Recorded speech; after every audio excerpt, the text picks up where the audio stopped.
from the Mercy One studio.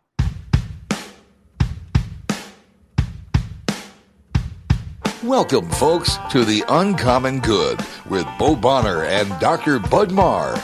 Every week, diving deep into the truth of Catholic social teaching and restoring all things in Christ. The Uncommon Good is on the air. I'm Bo Bonner.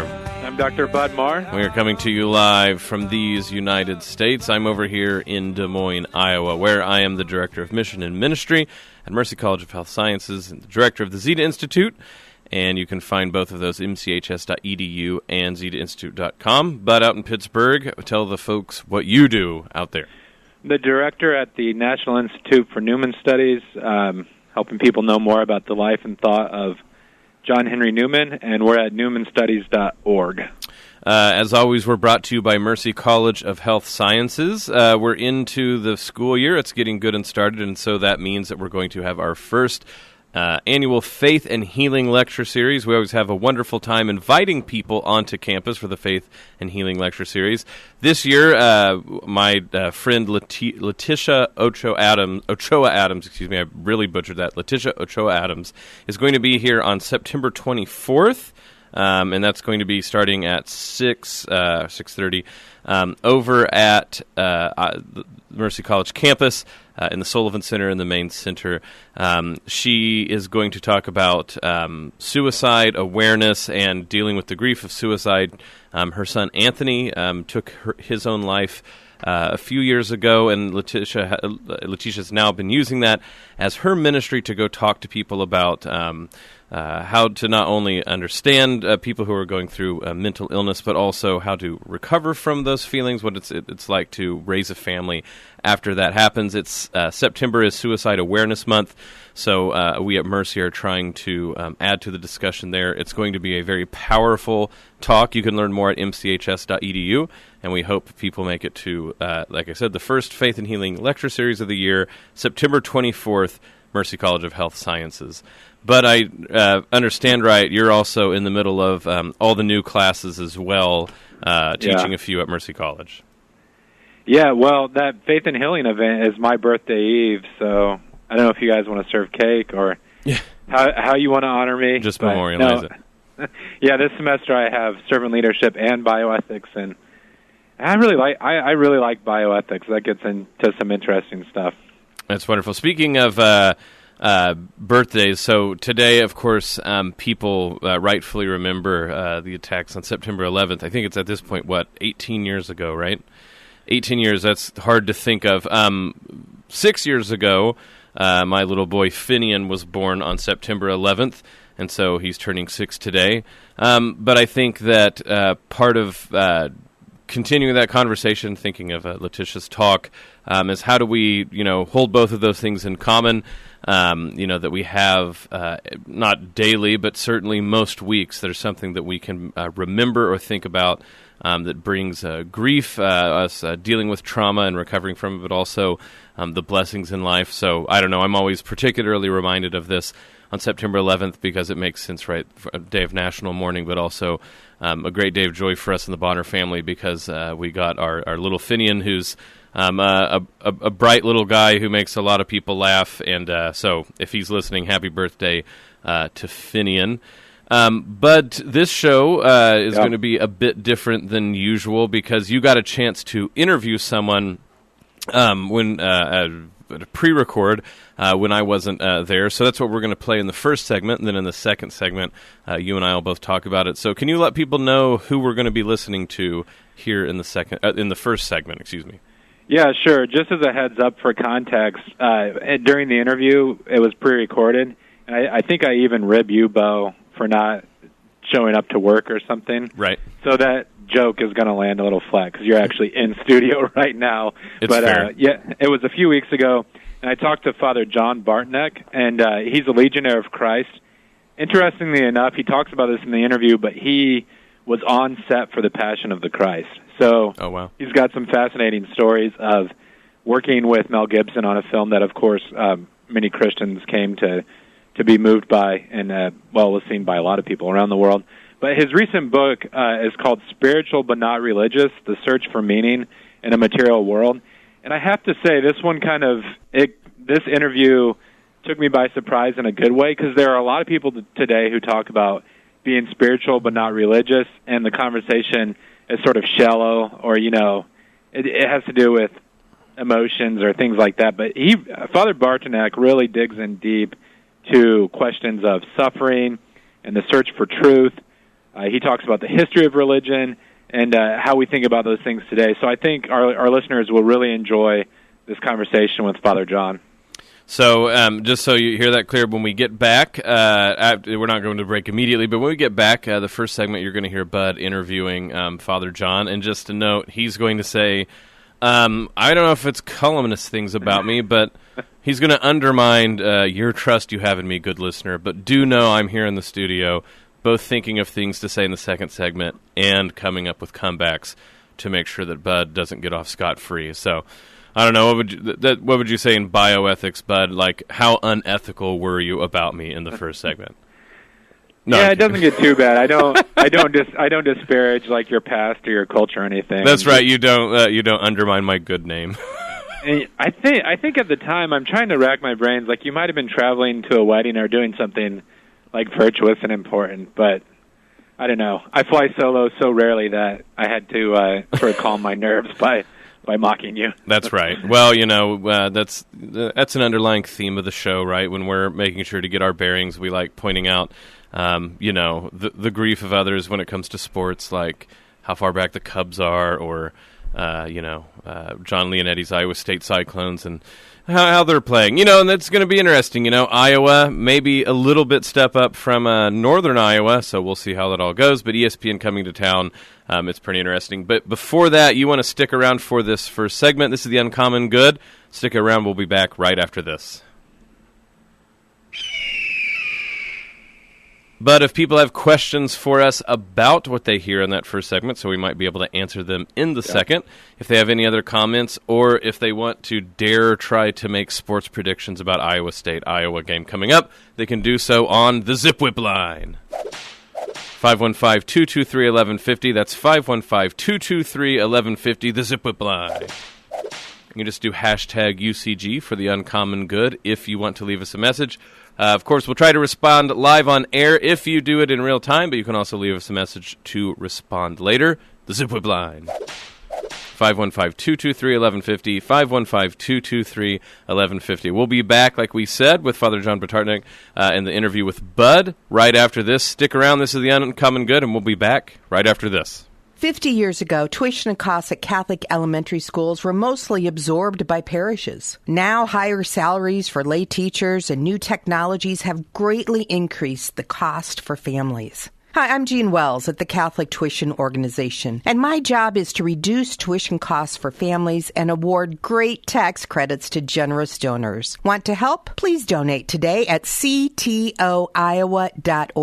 Let's do this for the kids and their future. Vitae Family Care is part of the Iowa Catholic Radio family. Pro-life physician Greg McKernan, a DO, has practiced for 27 years, seeing patients of all ages with just about every kind of need.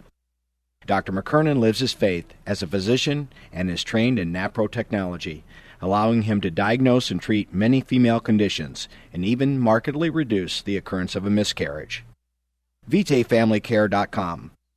Remember, Vitae is Latin for life. Thank you, Dental Associates, for underwriting Dowling Catholic Sports 365. With over 40 years' experience, Dental Associates is a group dental practice with the mission of promoting optimum health and well-being to all patients, providing preventative, restorative, and cosmetic dentistry for the entire family. Message underwritten by Dr. Kenton Gleichman, Dr. Steve Karbaka, Dr. Christine Mulcahy, and Dr. Ben Nagel. Dental Associates, addressing your smile, needs, and dreams. Online at DesMoines-DentalAssociates.com. Thank you to Confluence Brewing Company for your support of Iowa Catholic Radio. Confluence Brewing Company, brewed locally and featuring regular, seasonal, and limited release beers available in their tap room and at local stores, bars, and restaurants. Confluence has a beer garden for you, your family, and friends to enjoy. Confluence Brewing Company is located at 1235 Thomas Beck Road off the bike trail south of Grays Lake and online at confluencebrewing.com. Confluence Brewing Company, where good things come together, ingredients, ideas, and friends. We're back with the Uncommon Good. This is Bud Marr flying solo today. Bo's slacking on us. No, he's got responsibilities at Mercy College, so we're grateful for the opportunity to be on the air, and our guest, very excited about our guest today. We're here with Father John Bartunek. He received a BA in history from Stanford University in 1990, comes from an evangelical Christian background, later became a member of the Catholic Church in 1991. He's taught and entered the religious congregation of the Legionnaires of Christ in 93, ordained in 2003. He's written extensively on spirituality, including his most recent book, Spiritual But Not Religious, The Search for Meaning in a Material World. Father Bartunek, thanks for being with us. Oh, thanks a lot for having me. Glad to be here. Am I saying your last name okay? Actually, it's Bartunek. Bartunek. It's not easy, yeah. It's Bartunek. Yeah. Bartunek. Well, the first thing in reading over your bio, I want to get into the book. It's great, but I just have to ask, what was it like working on the set of The Passion of the Christ? Do you have any stories that you're able to share from that time? Yeah, actually, that was. I ended up writing a whole book about that called Inside the Passion. It was a pretty remarkable experience. You know, the movie itself, I consider to be just a great work of art, like an actual.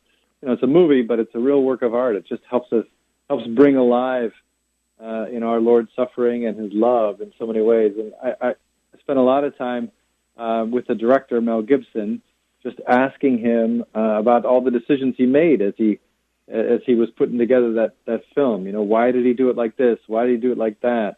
And those conversations were really amazing. I think one of the things that struck me most was, you know, not everybody working on the film was Catholic. Not everybody was chosen because of their faith. They were chosen because of their professional skills.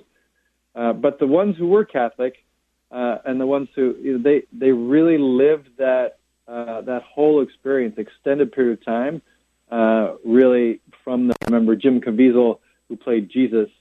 He never went in front of the camera without having received our Lord in the Eucharist, without having received Holy Communion, because he wanted people to see Jesus and not him.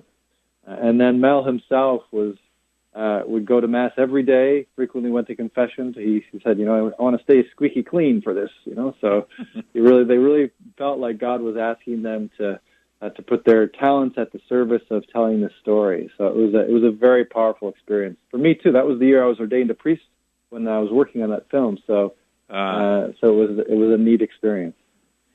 Yeah, it's interesting. I too grew up evangelical, so I saw the film while still a Protestant, and I kind of admired the quality of the film, but it didn't completely resonate with me. And then I rewatched it as a Catholic, and it really stood out the second time how the Passion of the Christ is really sort of the sorrowful mysteries of the Rosary on film. And I was deeply moved the second go around, more so than the first. But I'm guessing since he was looking to experts like yourself, that Gibson was deeply concerned about staying faithful to, you know, what the traditions passed down about those events. Oh yeah, very much so. He did extensive reading in the lives of the saints, many of the visionaries, as well as historical studies. So yeah, it's interesting. It's kind of like I like the way you put it. The sorrowful mysteries put into a great film, a great work of art. So it's very contemplative, and I kind of go scene by scene in this book, Inside the Passion, and I talk about the biblical and historical meaning of, you know, the gospel scene, but also the reasons why Mel Gibson, as an artist, chose to depict it in a certain way. So it's very interesting, but fascinating. It's kind of like getting a tour of the Sistine ceiling. You get, if you could climb inside Michelangelo's brain, why did he do it like this? Why did he do it like that? You know, so it's really interesting. Well, thanks for that. I know I kind of sprung those questions on you, so I appreciate you being flexible with us this morning. So this new book, though, Spiritual But Not Religious, The Search for Meaning in a Material World, out by Tan Press. You know, as someone who teaches young undergrads myself, I hear more and more young people using this kind of phraseology. I'm spiritual but not religious. And when they say it, I hear things behind the statement, like there's something driving this concern to say, I am someone who thinks about spirituality, but I'm not necessarily connected to, I don't know, for lack of a better term, like institutional religious practice.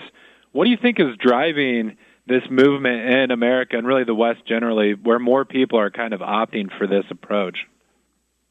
Yeah, I think there's definitely multiple factors, but the book actually came out of conversations that I had with people about, people kept saying, I'm spiritual but not religious. And it just, the last few years, it's become more and more common. Sounds like my experience is similar to yours, to hear this phrase. So, and people will often put it up as a shield, right? Say, if they see a priest, and they, oh, hey, Father, I'm spiritual, but I'm not religious. So don't talk to me about religion.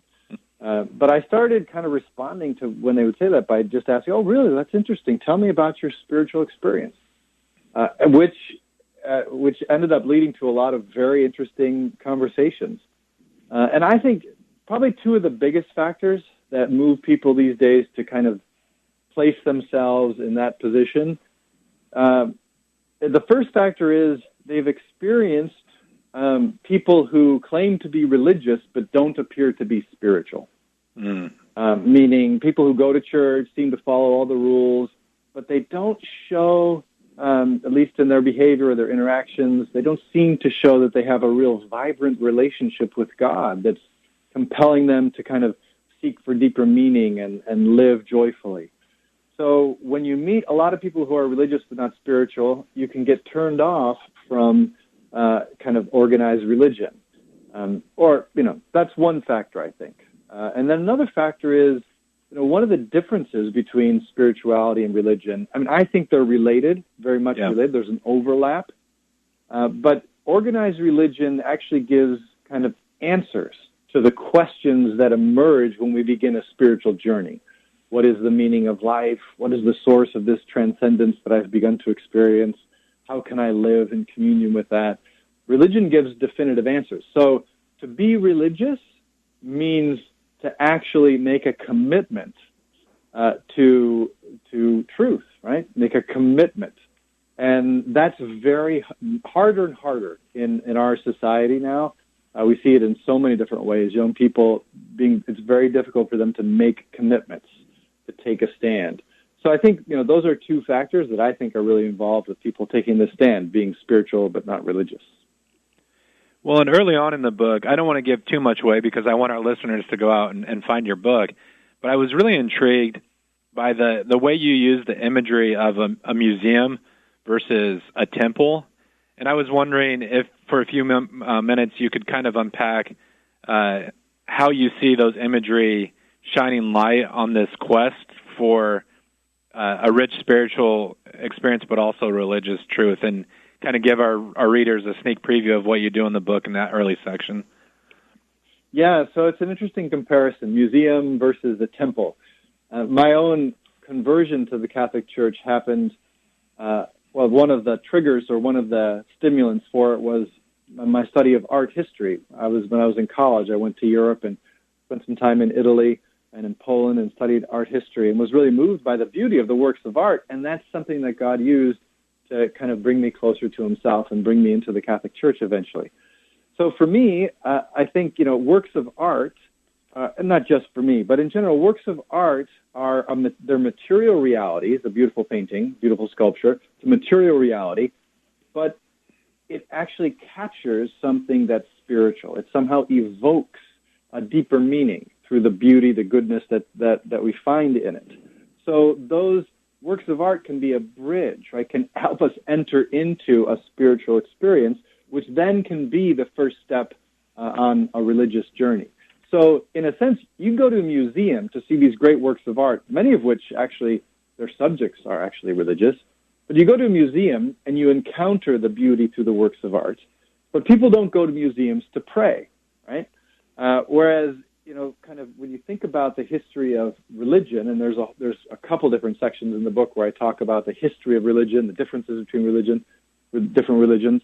A temple is a place of encounter, explicitly meant to be a place of encountering God, a place to encounter the transcendent. So there's something very similar. We go to a museum to encounter beauty, but we might not necessarily pray, we might not name it, but we go to a temple, a place of worship, to encounter the source of all beauty and goodness.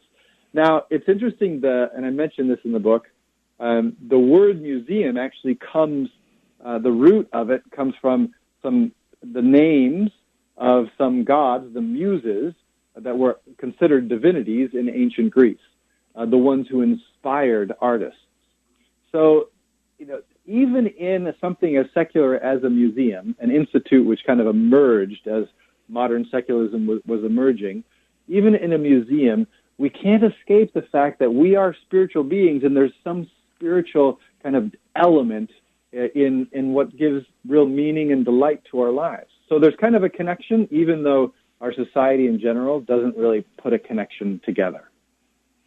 Yeah, so if a reader or a listener is tracking with you so far and they see kind of like the building blocks that you're putting in place for this argument, but they say, for myself and at this stage in my life, it feels like enough for me just to be spiritual. I gather from reading your book that you would say, no, religion does provide something very vital and important.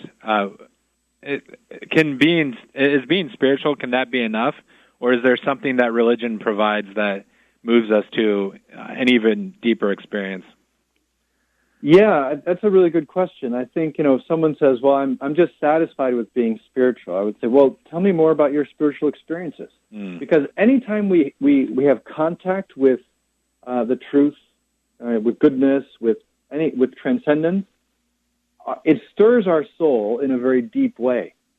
So if we're completely honest with ourselves, when we have that experience, we recognize, wow, there's something here that really is satisfying my heart in a way that, material pleasures or financial success doesn't satisfy me. So if I'm honest with myself, I want more of that. So I have to begin a journey. I have to begin, well, where does this transcendence come from? And how can I arrange my life to live in greater harmony with this transcendence? And those are ultimately religious questions.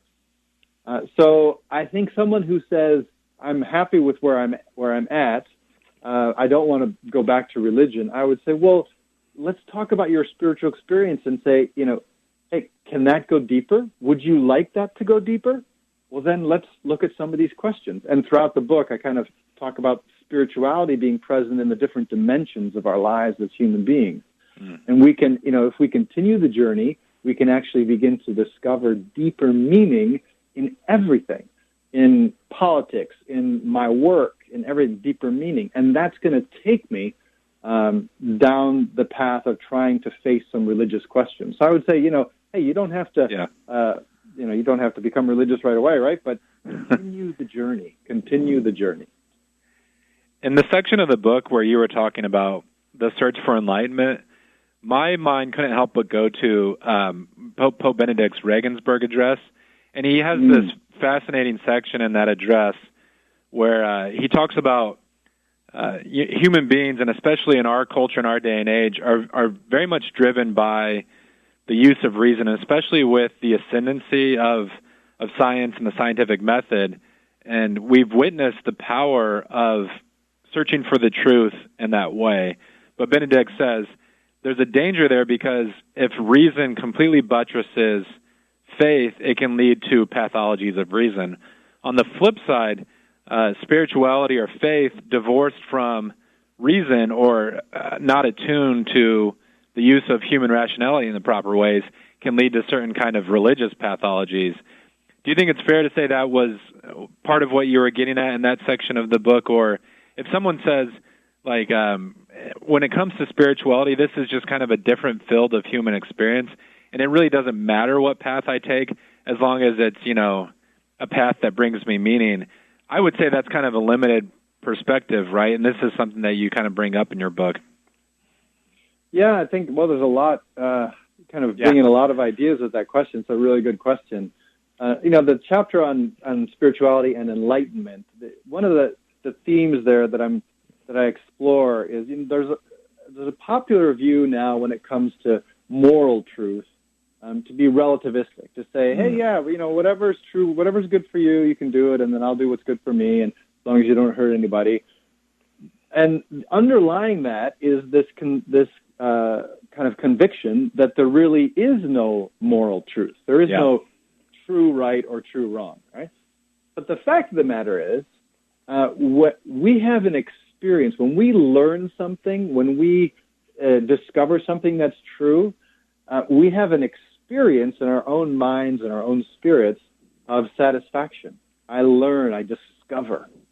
And, to kind of cut off, relativism cuts that off from this whole area of our lives where the true and the good comes together in morality.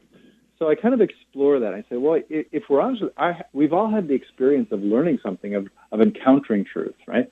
And then I talk about when, we know when something is wrong as well, even morally. You take some extreme cases, and we know when something is good morally, right? So, so I think it's important to make that connection, kind of going back to your original question. What is true and what is the ultimate source of all truth and the ultimate source of all goodness is God himself.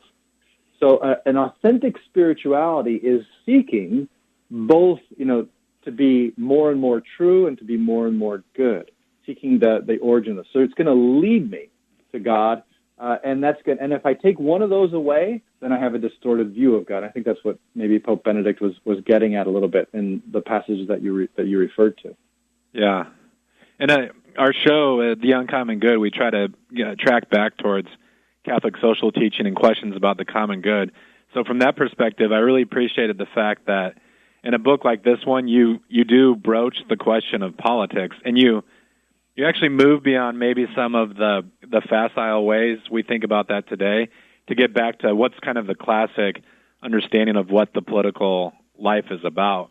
Whereas a lot of texts on spirituality that I find are really mostly individualistic in orientation.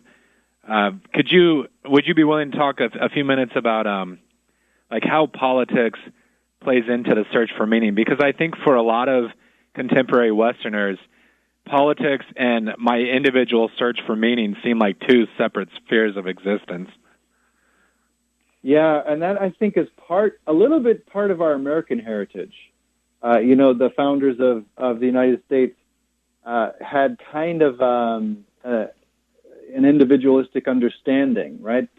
John Locke and some of those philosophies saw the individual as being prior to community, and community as purely a construct of the individual. So ultimately, it's just me, and I kind of enter into community when it's convenient. But actually, as our Catholic social teaching makes clear, and Catholic and even the theology of the human person, we're created in God's image, and God, in a sense, although in a different order, is a community. 3 persons, 1 nature, the Trinity. So we are by nature meant to live our own individual lives to the full only by living in community with others. There are 2 co-principles. We need both. One isn't prior to the other. So part of the search for meaning in our lives, that spiritual search for deeper meaning, for deeper joy, involves how I live in community, how I choose to be someone who helps build community.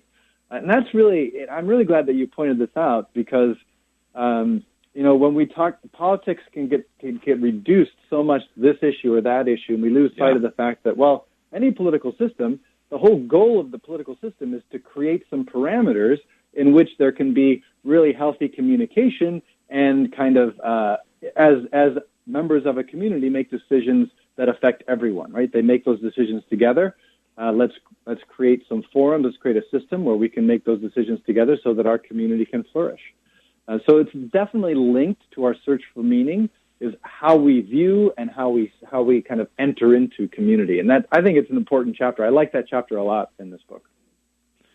And with modern day community, there's always been religious pluralism, but I think today we feel it more viscerally because now more than ever we're more likely to know and be neighbors with and friends with someone who grew up in a different faith tradition. So this can be a tough topic, right? And I know, again, my mind's going back to conversations with undergrads, and one of the things they feel sensitive about is I don't want to say something about my own spiritual journey that's going to offend or step on someone else's toes. But you grab the bull by the horns and ask the question, are all religions basically the same? What's some of what you say about that question in your book?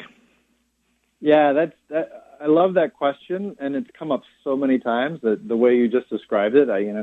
And I kind of give a counterintuitive answer. As a Catholic priest, you're kind of expecting that I would answer the question, aren't all religions the same anyway? I would answer with a resounding no, of course not. But in that chapter, I kind of take a more nuanced approach, because in a certain sense, all the religions in human history, and the previous chapter in the book actually gives a history of the development of religion in human culture, which is another chapter I really like. But all religions are trying to answer the deepest questions of the human heart. Where do we come from? Where do we find true happiness, true meaning? Where do we go after we die? What's the meaning of suffering? There are certain questions which are the deepest questions that we have to face as human beings if we're really going to try and understand our own predicament here in this fallen world. So every religion is trying to answer the same questions. In that sense, every religion is the same. Every religion is trying to give the answers to the deepest questions of the human heart.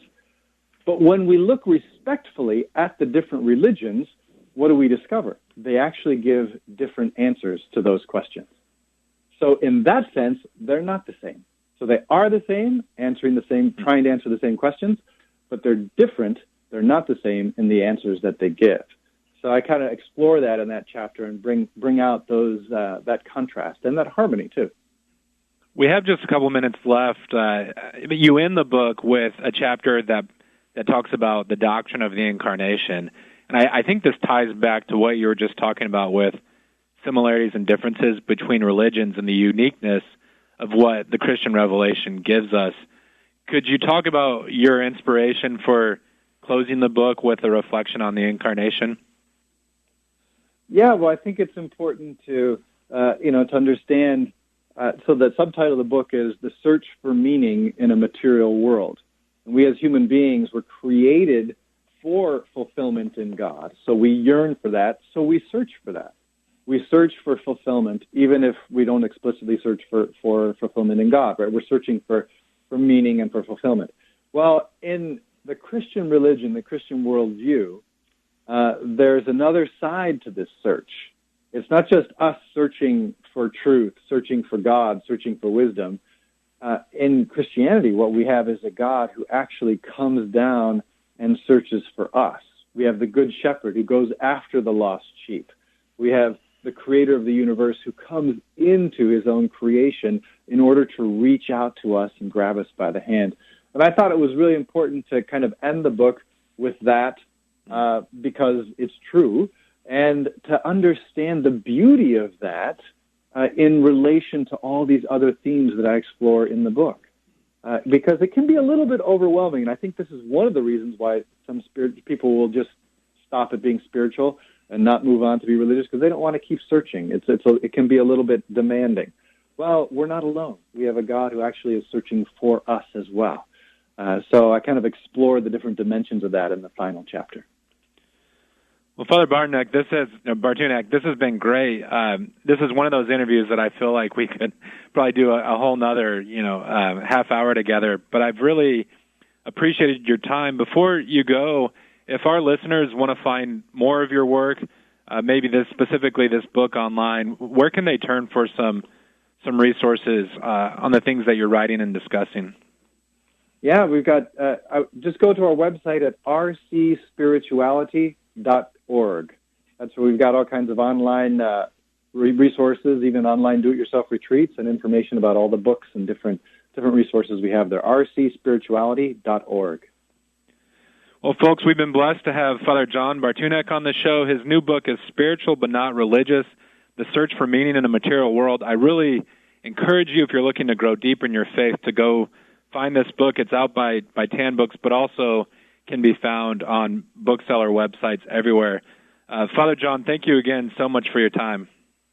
Oh, thank you. Keep up the great work. Okay. We'll be back after these messages. Bud, not bad. I'd listen again. Am I ready to take my training wheels off? That's right. Yeah, high five all around. Wonderful. And like we were telling people, we'll get back after these messages and we'll talk about it betwixt ourselves. But in the meantime, if people want to get involved with Iowa Catholic Radio, either knowing what's going on, making donations, or seeing what we're doing in and around the Des Moines area, it's easy to do. You can go to the website, www.iowacatholicradio.com. You can go on Facebook. Just write in Iowa Catholic Radio on the search, and you can friend us. And then on Twitter, @IA Catholic Radio. And then you can follow all of the tweets that we tweet about. So, Twitter, Facebook, the old school website. You can also go to the website and sign up for the email twice a month. Get reviews about what's going on so that you can stay in the know. And that's what we're here to do for you. This is The Uncommon Good, and we'll be back after this. When you donate to CTO, you're helping more and more families send their kids to Catholic school. That's great, because more and more families qualify for tuition assistance every year. Your generosity makes a huge difference for thousands of families and kids who really need help. Plus, your donation qualifies you for great tax credits. Want to help? Please donate at ctoiowa.org. Let's do this for the kids and their future.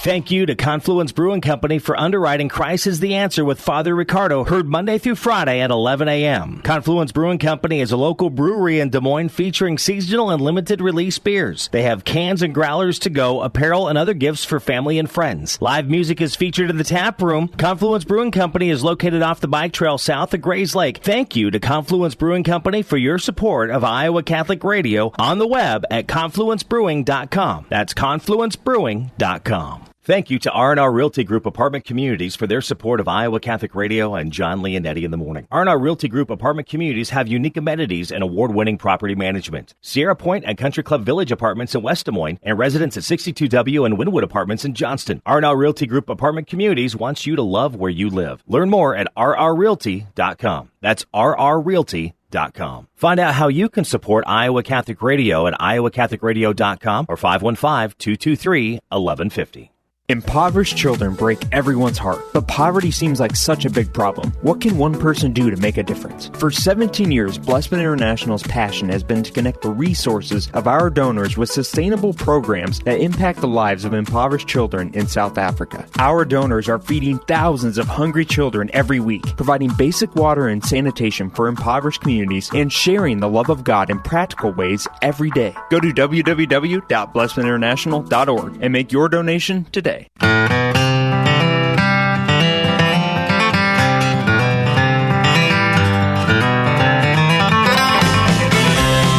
back with The Uncommon Good. Bo Bonner and Dr. Budmar coming to you from America here on this Wednesday. Blessings to all of you. Bud, like we said, interview-wise, I give it a strong A-. No, I'm kidding. It was it was really great. I do realize that if I'm going to earn your respect, I got to figure out how to get on a Mel Gibson movie, which is a lot harder to do in 2019. I wish you would have been more upfront about what it takes to earn your respect, and I would have tried to get on like Apocalypto or something like that. Well, I am feeling guilty after re-listening to the interview because you were at like a mandatory meeting for your job. So, but no. Passion of the Christ is an interesting one for me because I saw it when I was not Catholic yet, and I wasn't super psyched about it, but then rewatched it again later. Well, I've seen it a few times since then, and like I told Father John, it's a real sort of like the sorrowful mysteries of the Rosary on film. Yeah. So it was interesting to hear his inside scoop on everything. I think Jimmy commented that you must have been a really bad Protestant if you didn't like it the first time you watched it or something like that.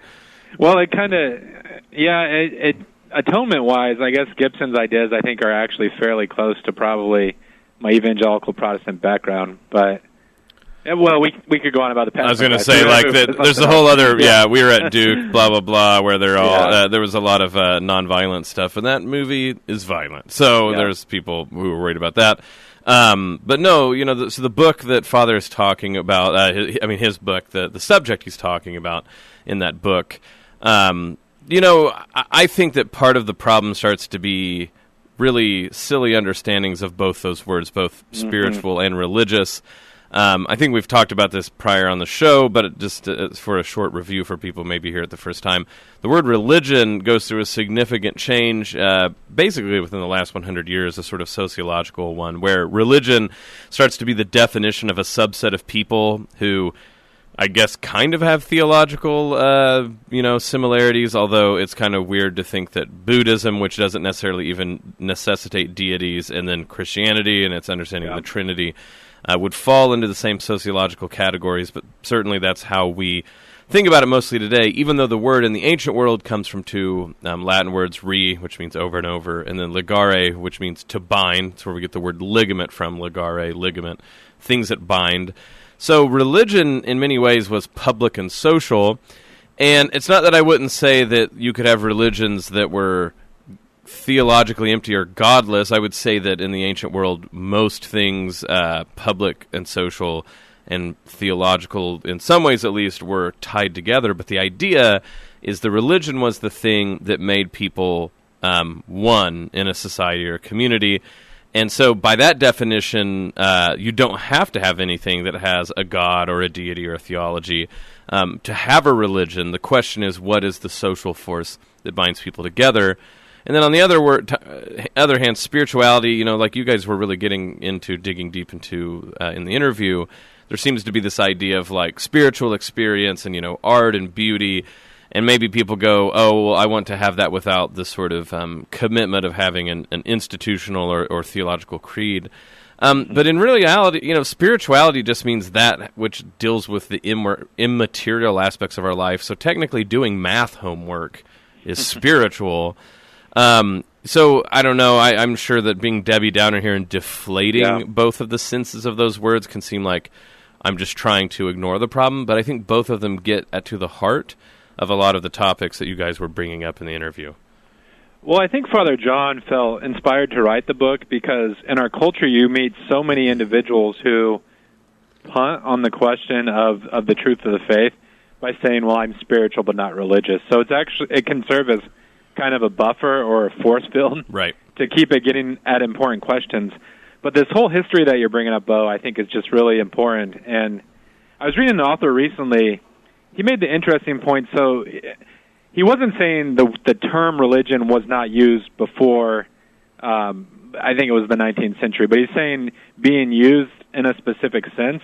And I haven't done the homework to check up on his claim, but he was saying that religion as we generally use it today really arose when the British colonized India. Mm-hmm. And the population there, they talked about Hinduism, and Hinduism, as they described like their practice, was all-encompassing of life. It dealt with politics, it dealt with like family and marriage, with the ultimate things like what's our ultimate destiny. And so for the British to talk about like, well, Hinduism is religion, in some ways, according to this author, it was kind of a way of trying to disarm a population that they were subjugating. And that's really fascinating to me because in our culture, which I think you could say is more of like, you could call it like a soft despotism where, as Catholics, we're not facing the guillotine or anything like that.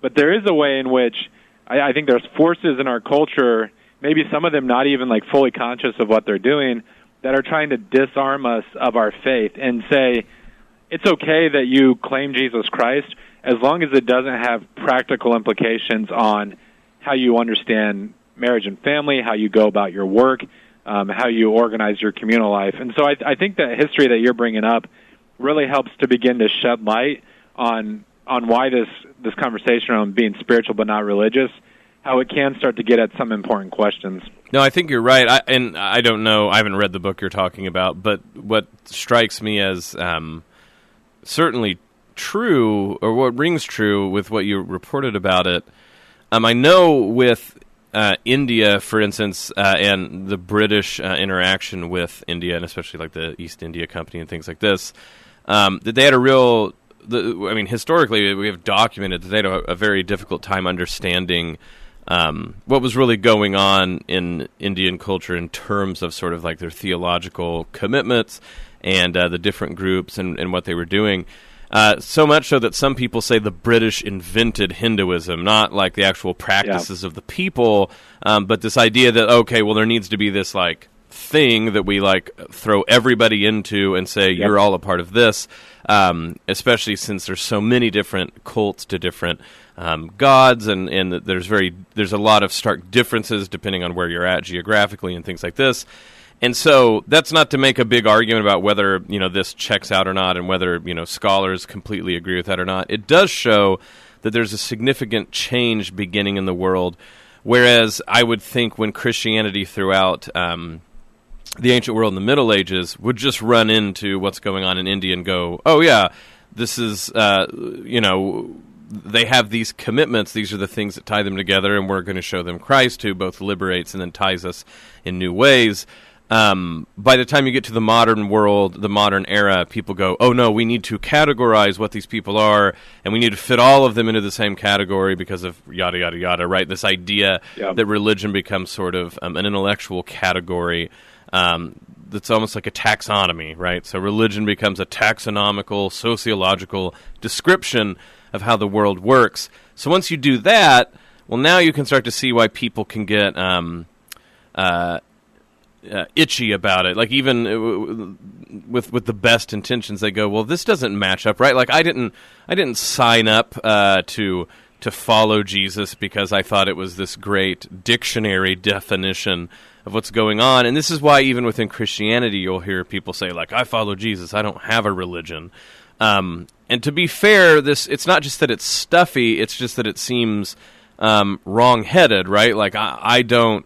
The martyrs didn't go die in the first part of the church's history over encyclopedia definitions of the church. It's because they believed all that to be true, their love of Christ, their discipleship, their willingness to follow him to the grave and through the grave to his resurrection. So, but I kind of understand why someone on the ground might go, oh, well, I'm not a religion that way. I have true faith. But it's like you said, that then starts to be an easy excuse to say, well, it's all about feelings and emotions. It's what I do on the weekend. I can make it say whatever I want. I can be cafeteria about it. But then the bigger thing, and this is what we're getting at, is 5 days a week. It doesn't matter. Like 5 days a week, I'm like everybody else. And what is everyone else bound by? Like what we're saying religion really is. Well, that's finances, that's markets, that's politics, that's many other things that make a claim against the centrality of the claim Jesus is trying to make. And that's what it undermines, I think. Well, one guest that we've had on the show who I think talks about these things in a profound way is Bill Kavanaugh. And he has a title for one of his books that's always stuck with me called Migrations of the Holy. Right. And for Dr. Kavanaugh, the conversation about these matters really gets back to the question of human nature and what it means to be human. And he points out in another book that even in a case like Chile under the Pinochet regime, where there's a lot of human rights atrocities going on and things, if you look at some of the early conversations among the Catholic communities, there was still sometimes this sense that, like, well, the government wants our bodies, and so to threaten us or coerce us, they're like kidnapping people in the nighttime, and you can show your loyalty by joining the military or whatnot. Whereas the church, we give our soul to the church. And so maybe it's possible to bifurcate these realities. And what Kavanaugh shows, and I think it's because he's really attuned to the sacramental life of the church, is that the church claims our body and our souls and body. If you look at baptism, we pour water over the child's head. The Eucharist is inherently communal. It forms us into a body of the baptized body of believers. And so when Christ came, he didn't just pass on an idea, Bo, like you said, that we ascribe to. He formed a community, a family. And so we forget that, or we walk away from that to our own detriment. Yeah, and it starts to, and then it also goes against things that the church has already used all these words for. Religion through most of the life of the church had two meanings. One, which I think people maybe can understand, is it meant people, like nuns and monks, things, right? The religious clergy versus the secular clergy. And the idea is, they're especially devoted in a certain way, meaning like through their act, not like in their holiness. But then that came to mean like, they're religious, right? They do religious stuff, and then we're just people, right? Like and then that's when Catholicism starts to be, ethnic and sort of identitarian rather than like, the universal call to holiness, which we've heard so much about in the decades closest to our time. But the reason that religious, like sisters and monks, were called religious, actually goes back further, in which religion is a subset of justice, right? So if religion talks about the ties that bind us over and over again, religion becomes those acts of tying ourselves to God that God is owed out of virtue of who he is, right? So justice is to give to each which they are due, that which they are due. So if God, the creator of all things, is owed our gratitude, religion is the justice of gratitude, right? Like the thing that we properly give God because we owe that to him for our creation, and then additionally for us in the church, his redemption. So religion is not a matter of feeling, and it's not a matter of institutional like description. It's not prescriptive. It's not a sociological category. It's ethical. It's justice, right? We owe religion to God. So when you say, I'm not religious, it's a way of saying, I'm getting out of my obligation I owe to God for creating me and redeeming me. And conversely, spirituality in the church hasn't meant like, I kind of like the vague feelings I get thinking about, high things or things like this. Spirituality, at least how it's came to be in the sort of academic description within the church, is to actually say, what does it mean to do actions that involve the inner life, right? So like a lot of those are about descriptions of prayer or, how it is that we go through spiritual growth.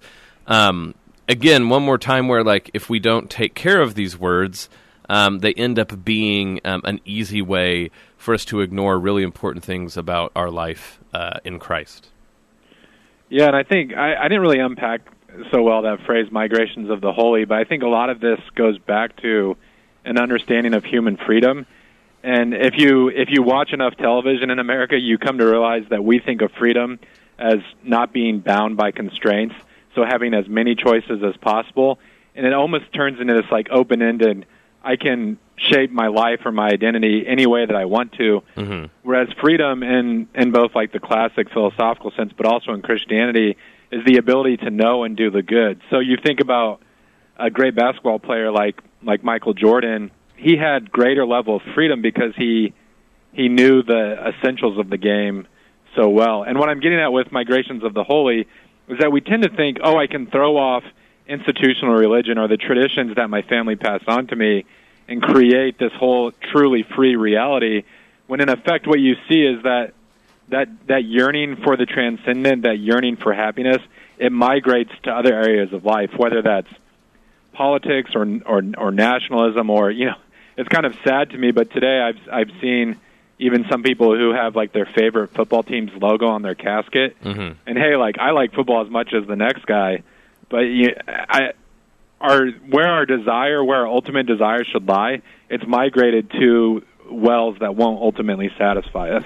Well, Bud, this I figured out my way that I was going to tease you back after you accused me of slacking. If Nebraska can't even beat Colorado, they're not going to save your soul when you're dead. So you may as well not put the logos on the coffins. That's not too mean, is it? And Frost We Trust is quickly fading. Right. But so we're realizing where our ultimate allegiance needs to lie. Right. Like actually the last actual serious story what this reminds me of is to say when the man had the demon leave him, but then he didn't fill his soul with anything else, so 7 more worse than the first came back. You might not want to be obedient to God, but if you're not obedient to him, the world will make you obedient to it, and they're much worse masters than God, and I really think that's essentially what we're getting at. We ran out of time. Bud, great job on the interview. I'm glad that we got to hear all this. This is the Uncommon Good. May Jesus Christ, the Prince of Peace, reign in our hearts, in our families, our city, our state, our nation, the world, the solar system, the universe, the entire kit and caboodle. This is the Uncommon Good. We'll be back next week. But if people want to improve their spiritual and religious life by following along on our prayer schedule for Iowa Catholic Radio, what can they join Iowa Catholic Radio-ites in praying? Yeah, so we pray the Rosary together a few times each day at, sorry, I just lost my 5:30 a.m., 9:30 a.m., and 9:30 p.m. That 9:30 Rosary in the morning is dedicated to praying for our country. And then we also pray the Angelus together on air at 6 a.m. As far as events in and around the diocese, well, got a lot coming up. So Man Up West Power Lunch, Friday, September 13th at noon at St. Francis of Assisi with Monsignor Frank Pagnano and Chick-fil-A. Man Up Evening Event, Tuesday, September 17th at St. Pius X. John Leonetti will moderate a conversation with David Fleming on the rite of exorcism. Rosary at 5:20, Mass at 5:45. Program and fellowship starting at 6:30. The 5th Annual Men's Stag, sponsored by Light Edge Solutions, Wednesday night, September 18th at the County Barn in DeSoto from 5 to 9. You can learn more at iowacatholicradio.com. And then we have our two big conferences coming up. The Iowa Catholic Women's Conference, The Soul of the Matter, November 2nd, 8 a.m. to 3 p.m. at St. Francis of Assisi. That all starts with Mass. You can check that out, iowacatholicradio.com. And then, of course, Ut Fidem and Iowa Catholic Radio present Extraordinary News with John Ricardo and the premiere of The Veil Removed. Saturday, December 7th, starting at 7 p.m., the Iowa Events Center Grand Ballroom, and once more, iowacatholicradio.com. We covet your prayers, but if you have it in your heart to give donations too, you can do that at iowacatholicradio.com/donations. And like always, for Bud Marr, this is Bo Bonner. Thank you for letting us be a part of your lives. We'll see you next week. The Uncommon Good with Bo Bonner and Dr. Bud Marr is heard every week on wonderful Catholic stations like this one, and anytime on podcast. Just search for The Uncommon Good.